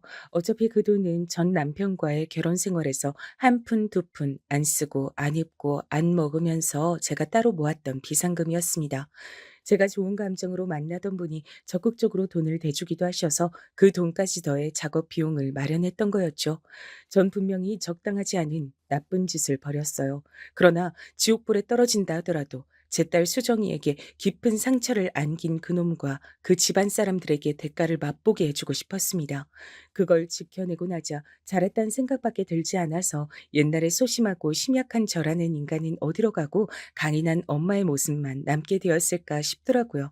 수정이는 지금 휠체어 없이도 목발만 끼고 다닐 만큼 많이 괜찮아졌어요. 이따금씩 지독한 통증이 올라와서 약 없이는 힘들어하기도 하지만 그 곁에 묵묵하게 애정을 보내주는 사람이 있으니 수정이가 많이 의지가 되는 모양이에요. 새롭게 좋은 인연을 만나서 보기만 해도 미소가 나올 만큼 제 딸 수정이는 아기자기한 사랑을 하며 살아가고 있답니다. 저 역시 마찬가지고요. 앞으로 저희 모녀 당당하게 잘 살아보려고 해요.